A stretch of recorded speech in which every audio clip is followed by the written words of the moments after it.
तुम्ही पाहत आहात MCN न्यूज मराठी। देशभर असलेली तेली समाजाला एका छताखाली आणण्यासाठी श्री संताजी नवयुक्त मंडळकडून तेली समाजाने पहिलं अधिवेशन आयोजित केलं होतं। संतनगरी शेगावमध्ये अधिवेशन पार पडलं आहे। त्यावेळी भाजप आमदारसह अनेक माजी आमदारांसह तेली समाजाचे प्रतिष्ठित म्हणून प्रमुख उपस्थित होते। नेहमीच आपल्या तेली समाजाचा राजकारणात उपयोग झाला आहे, मात्र आपण अजूनही राजकीय मुख्य प्रवाहात आलो नाही।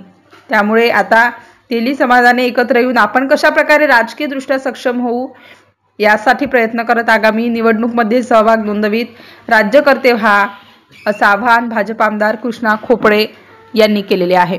MCN न्यूज मराठीकरिता आनंद जवंजाळ, शेगाव।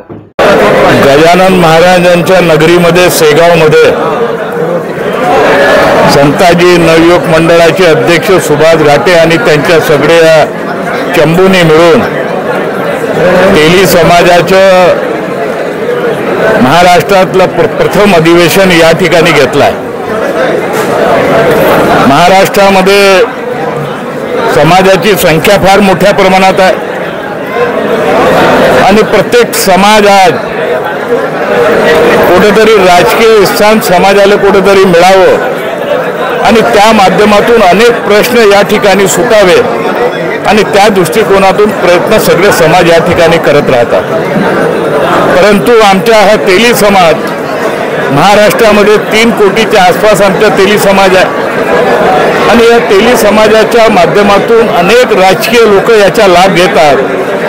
परंतु मुख्य मुद्दा आहे का समाजाचे ज्या काही प्रश्न असतील जे आज अधिवेशनामध्ये 8-9 ठराव या ठिकाणी मांडण्यात आले, पण संपूर्ण ठराव मी माननीय मुख्यमंत्री देवेंद्र फडणवीस साहेबांना देणार आहे, आमचे महाराष्ट्राचे अध्यक्ष चंद्रशेखर बावनकुळे साहेबांना देणार आहे आणि महाराष्ट्रामध्ये तेली समाज हा बलवंत कसा होईल, शक्तिशाली कसा होईल आणि राजकीय दृष्ट्या मजबूत कसा होईल त्या दृष्टिकोनातून जे आमचे संताजी युवक मंडळ जे महाराष्ट्रामध्ये बी आणि देशामध्ये भ्रमण दौरे करून समाजाला पूर्ण एकत्रितपणे करण्याचे काम त्यांच्या माध्यमातून होत आहे आणि निश्चित स्वरूपात येणाऱ्या काळामध्ये याचे चित्र आपल्याला दिसेल।